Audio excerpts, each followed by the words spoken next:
world, the Kali Yuga going on full force, getting heavier and nastier every day. Have you noticed? I compare it back to the 50s and with now, when I was a little kid. It's just, it's mind-blowing, how much society has deteriorated since I was 10 years old. Back in whenever, when I was a little sixth grader, I think, when I was back in 1958 or whatever it was. It's just really incredible how much has deteriorated. It's just getting worse and worse and worse and worse and worse. Seems like an insurmountable ocean, doesn't it? Well, you just got to remember the little sparrow. We are determined to become pure devotees, and as a movement, we are determined to defeat the Kali, to put the Kali Yuga, which is a cancer, into remission for 10,000 years. It's predicted in the scriptures there'll be a 10,000-year period in which the cancerous age of Kali goes into remission. And the Chaitanya movement probably dominates the whole world. It's described in the Chaitanya Charitamrita. Sats Jana Durjana Pangu Jadda Anagama Prema Vanyaya Durbaila Jagatara Janam. This Krishna Ganga's movement, it is a prema tsunami, a tidal wave of love of God. It will inundate the entire world, drowning everyone, whether they are pious, impious, lame, invalid, or blind. Everyone will become inundated in this tidal wave of prema bhakti. So, just like we pray every morning, Bahir Nasringa Hridaya Nasinga. What does that literally mean? Nasringa within, Nasringa without. But actually, Nisringa without, Nisringa within, the order of the sun. So we want the Krishna, our Lord Nisringa, become fully manifested in our heart, driving out all the anartha. There's no dirt left. May Lord Nisringadev, Krishna, fully manifested in me, so all the lust is driven away, the anger, the greed, the madness, illusion, envy, it's all driven out by the powerful appearance of Lord Nisringadev, or Lord Krishna, within my heart. That's Shridaya Nrsinga. And Vahir Nrsinga, may this Vedic culture be manifested in every town and village.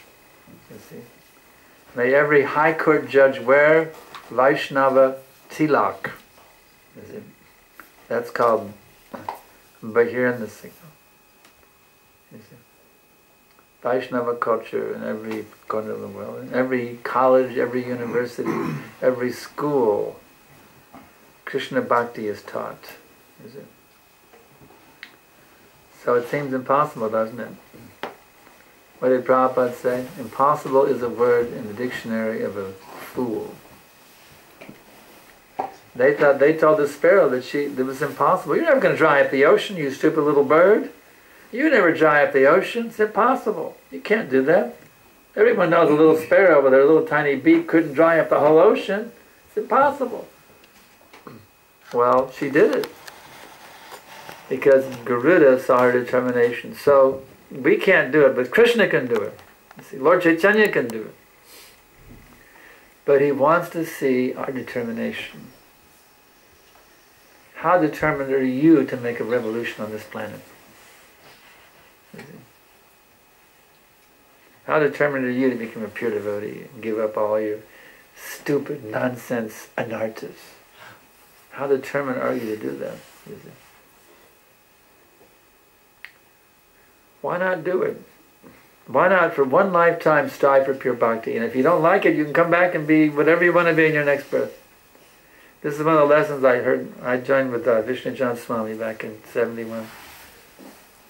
And one of the devotees in the temple, I didn't hear directly from Swami's mouth, but Vijay Swami, but one of the other boys, one of the brahmacharis, said, Vishnu Jan Swami said that for so many lifetimes you've served wife and family.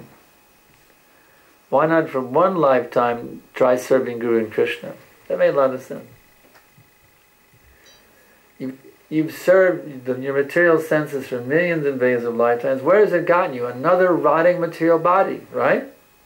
Why not make one experiment, this one lifetime, Instead of being a servant of my senses, I will master my senses by engaging everything. Mind, words, belly, tongue, anger, all that stuff. Engaging every bit of it in the service of Krishna is an experiment for one lifetime. Just for one lifetime, everything for Krishna only, nothing else, you see. Guru and Krishna, that's it.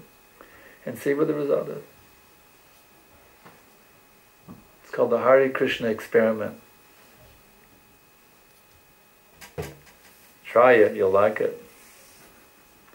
Because when you actually do this, when you'll actually engage all of your senses in the service of Krishna, guess what happens? The Supreme Person who is the source of all existence, from whom everything is emanating, with whom everything exists, that Supreme Person becomes your personal property. And in due course of time, he personally reveals himself to you.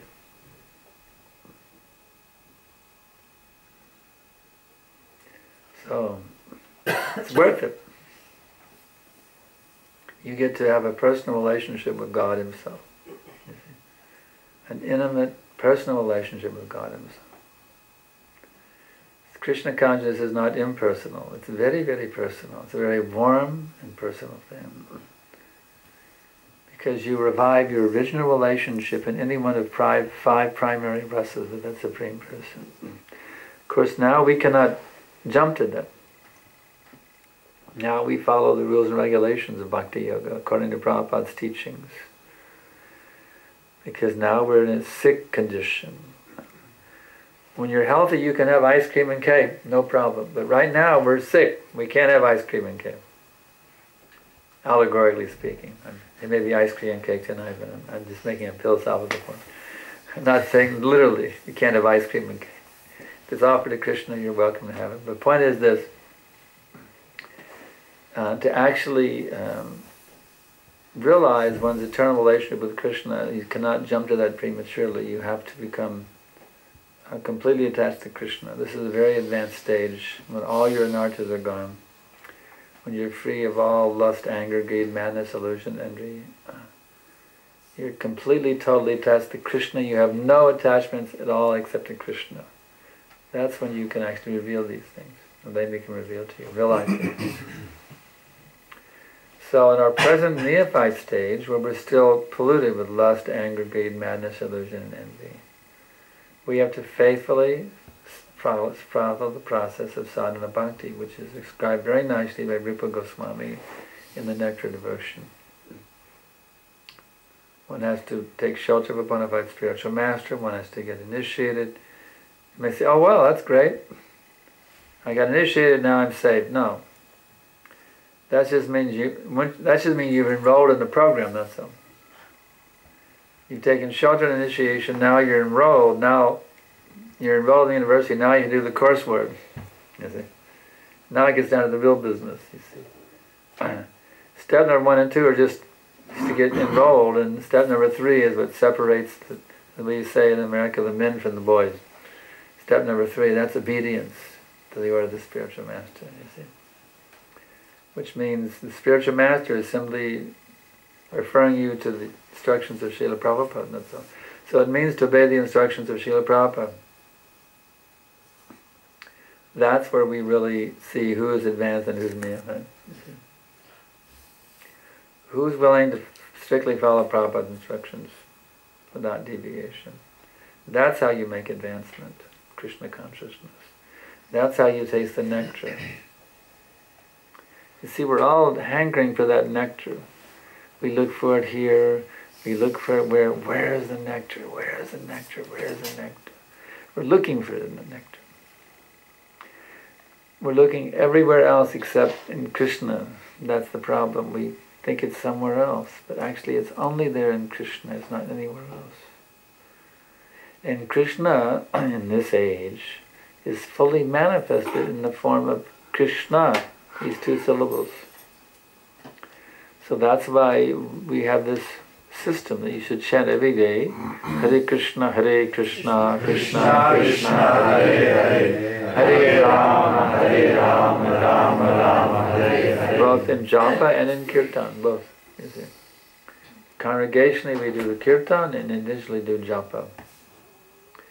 the more you can develop a relationship with a name, that will conquer over all of the pollution of the heart.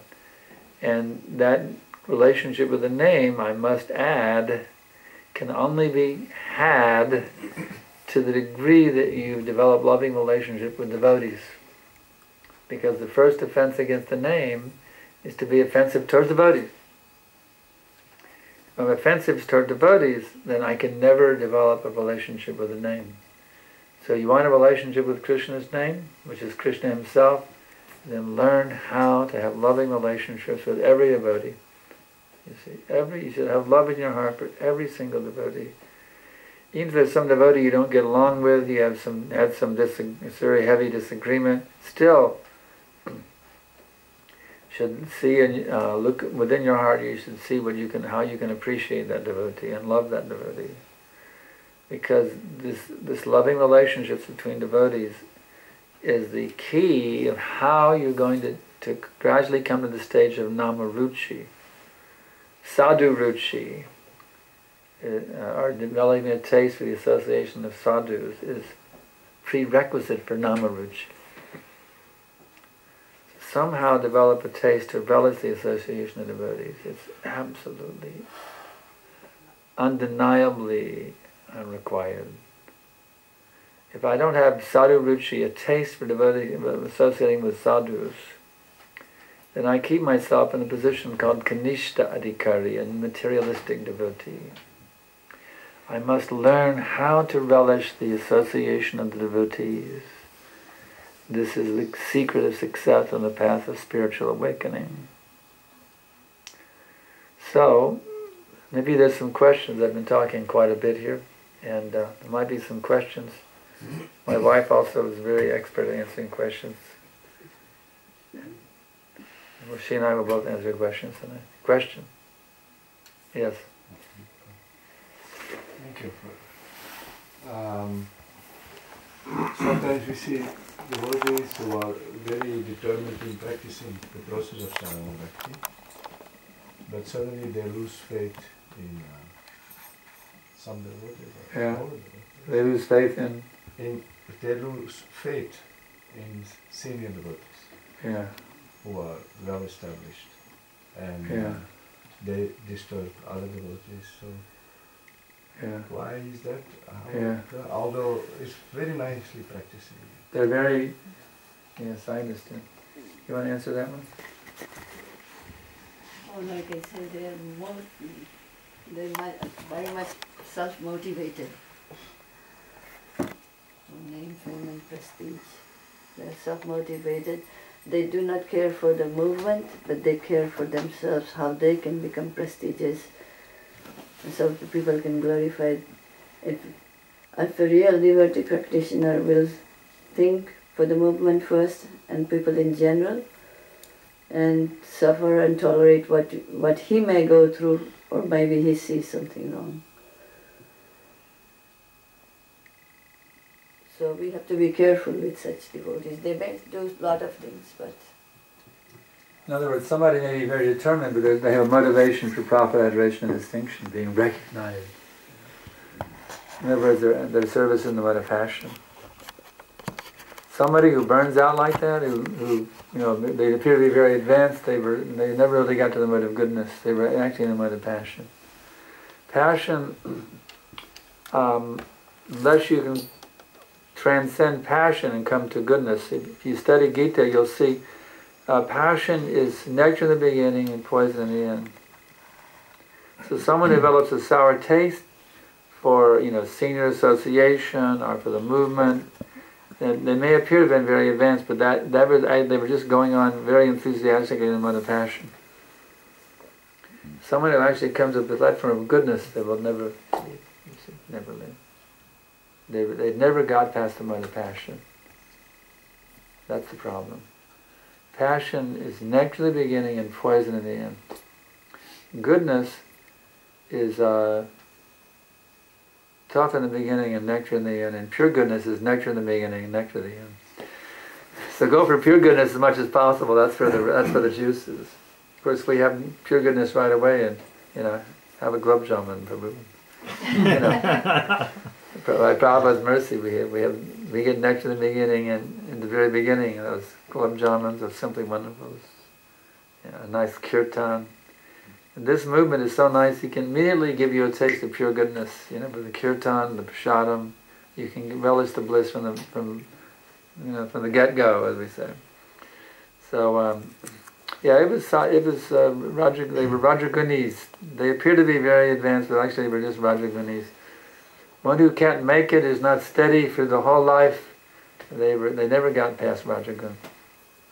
But somebody who can go through the whole life, they're in Sattva gun, and that Sattva gradually morphs into Shuddha Sattva, pure goodness. Even there is a fault in a devotee or somebody in a fault in the movement. A senior and very established devotee will never want to criticize. That's the first offense on chanting. So how can they be pure devotees?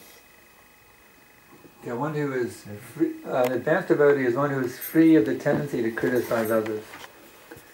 He may sometimes point out faults, but not in a mood of fault finding, in a mood of service, to help others. Like a doctor has to point out to someone, "My dear sir, you have this disease. Here's a medicine for it." An advanced devotee is not in the mood of finding fault. He rather, just like a classic example, Jayananda, the famous Jayananda, of Rath Yatra fame. If you glorified devotees, he would love to hear it. If you glorified him, he'd immediately walk away. If you criticized other devotees, immediately walk away. He didn't want to hear it. He would not indulge in hearing other devotees being criticized or his health being praised. That was his mood. And Tamal Krishna Maharaj said he was the most advanced devotee in the whole movement, Jayananda. I had some nice little experience with him. Just a little tidbit of association with Jayananda. It was I'd never seen Prabhupada ever before. And we were I was there in San Francisco in '71. We were out at the Rath Yatra site getting the cart ready to begin the parade. And Prabhupada was coming soon from the airport. He will be landing soon at the airport.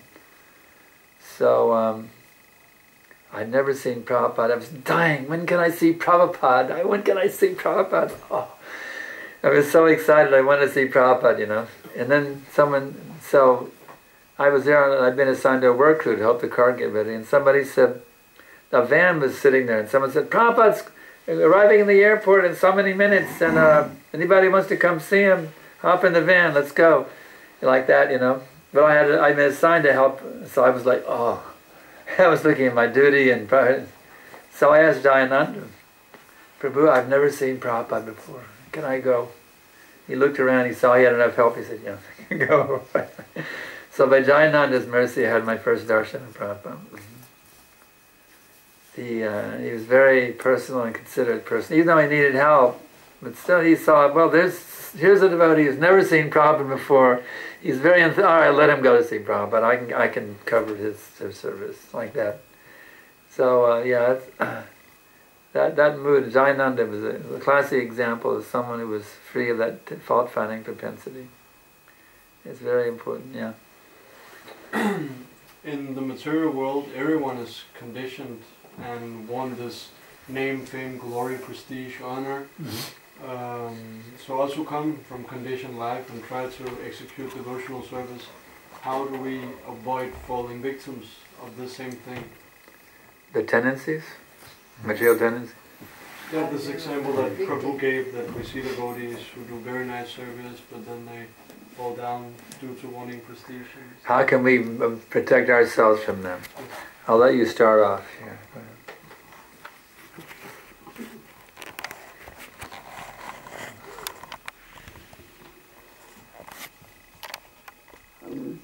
First thing is that do not criticize any devotees. If you have a problem with some devotee, try to talk with some senior devotees, and it should not be publicized. First thing.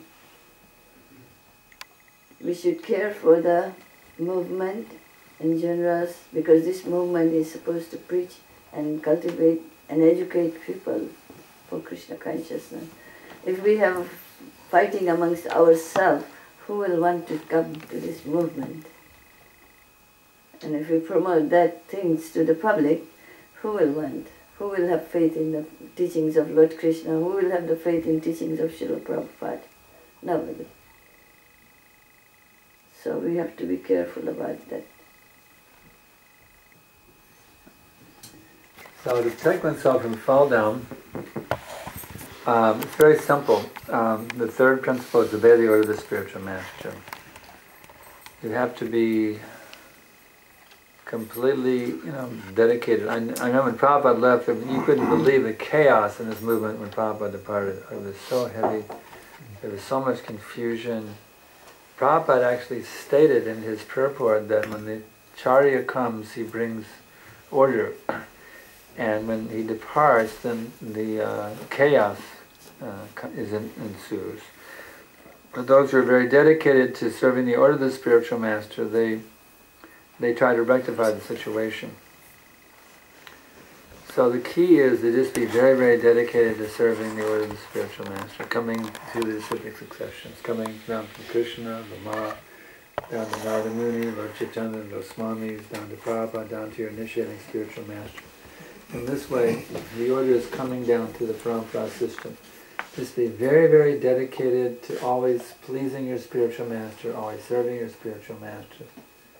And that means spiritual masters, because when you please your spiritual master, then that pleases his spiritual master and his spiritual master. So pleasing your spiritual master means pleasing the spiritual masters. You have to always think of pleasing the spiritual masters and not just pleasing yourself. Prabhupada said that if one thinks, well, I don't like the way things are going in this movement, so I'm going to leave. He said, that's not surrender. Because that's business. Surrender means even if I'm suffering, that's all right. Even if I'm suffering in this movement, that's all right. And still I will remain loyal. That's called surrender. Not that, fair weather friend and sunshine patriot. When everything's going nicely, oh, I love it, and then things go sour, no, I'm gone. No. That's not surrender, that's business.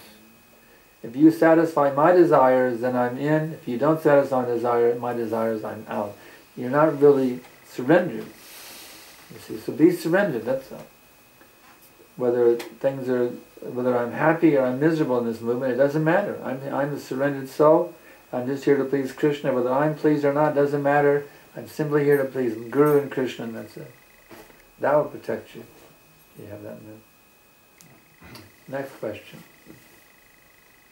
I wondered, could you share some of your observations from your travels around the world? How are devotees doing? How is the movement doing in different places? Our movement is actually expanding like anything. If you compare the way where it started off at 26 2nd Avenue, a little tiny storefront in Manhattan, it just keeps growing and growing and growing all over the world. In India especially, incredible things are happening. For example, there's one suburb of Delhi called New Dwarka. The New Dwarka or just Dwarka? Dwarka. Not the Dwarka in Gujarat, but it's a suburb of Delhi also called Dwarka. So there was no temple, nothing happening there with this kind at all. The devotees went there, they set up a tent, started having programs.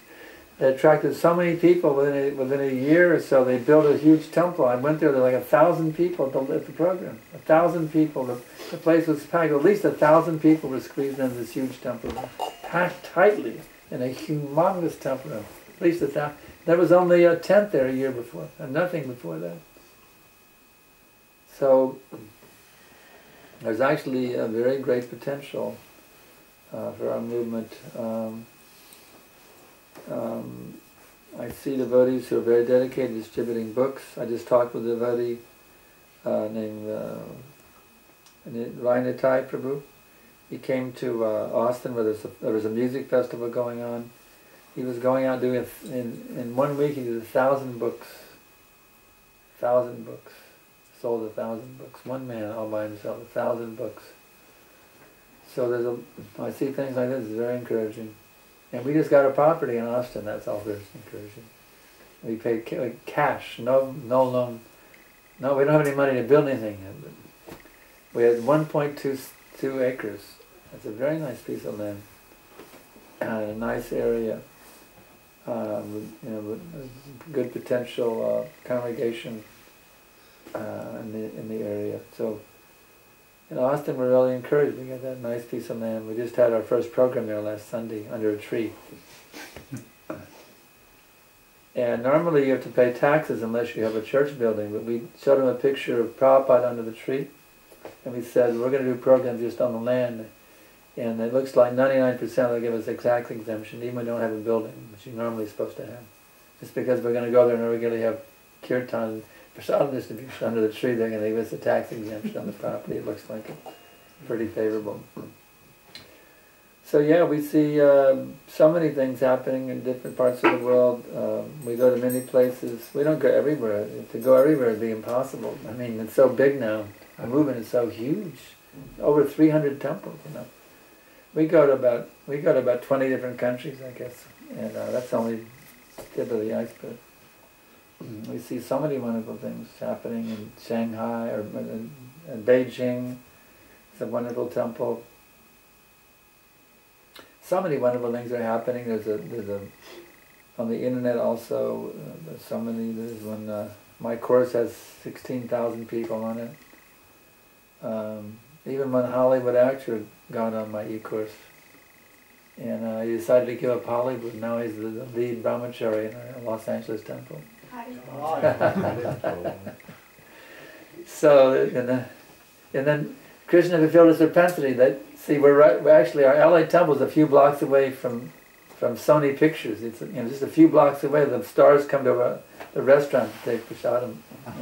Govindas, many movie stars come there for prasadam.